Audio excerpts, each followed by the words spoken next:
इचलकरंजीतील जय हिंद मंडळाच्या वतीनं झालेल्या मास्टर्स लीग खो खो स्पर्धेत एसके ग्रुपनं किंग रीड्स संघावर मात करून विजेतेपद पटकावलं, तर ज्युनियर खो खो स्पर्धेत रायगड किंग्स संघानं प्रथम क्रमांक पटकावला। हे सामने पाहण्यासाठी खो खो शौकीनांनी मोठी गर्दी केली होती। इचलकरंजीतील जय हिंद मंडळाच्या वतीनं चौथी मास्टर्स लीग खो खो स्पर्धा आयोजित करण्यात आली होती। 3 दिवस चाललेल्या या स्पर्धेत शेवटच्या दिवशी उपांत्य फेरीतील सामने झाले। यावेळी एसके ग्रुपनं श्रीराम ग्रुपवर मात करत अवघ्या 1 गुणांनी सामना जिंकला। किंग रीड्स आणि पॉप्युलर ग्रुप यांच्यातील सामन्यात किंग रीड्सनं 2 गुणांनी विजय मिळवला।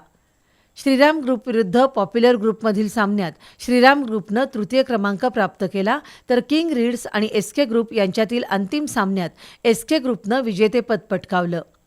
मास्टर्स लीगमधील श्रीराम ग्रुपचे राजेश डावेकर यांना उत्कृष्ट आक्रमक, अभिनव घाडगे यांना उत्कृष्ट संरक्षक, स्पर्धेतील सर्वोत्कृष्ट खेळाडू म्हणून एसके ग्रुपचा योगेश मोरे यांना गौरवण्यात आलं, तर मॅन ऑफ द मॅचचा पुरस्कार देवदत्त कोंडुस्कर यांना देण्यात आला।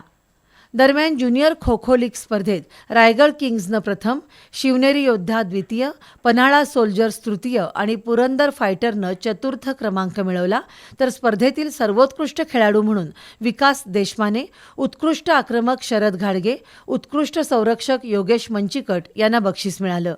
या स्पर्धा यशस्वी करण्यासाठी जय हिंद मंडळाचे अध्यक्ष सत्यनारायण डाळ्या, कार्याध्यक्ष उदय चव्हाण, सचिव दिलीप ढोकळे, सुहास गोरे, सदाशिव कित्तुरे, अमित कागले यांनी परिश्रम घेतले।